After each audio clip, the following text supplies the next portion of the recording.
যা সেই পথ ধরে, হাঁটবো দুজন নীরব করে।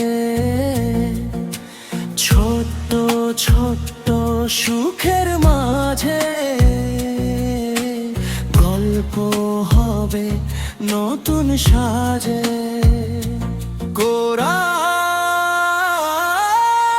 তুই থাকি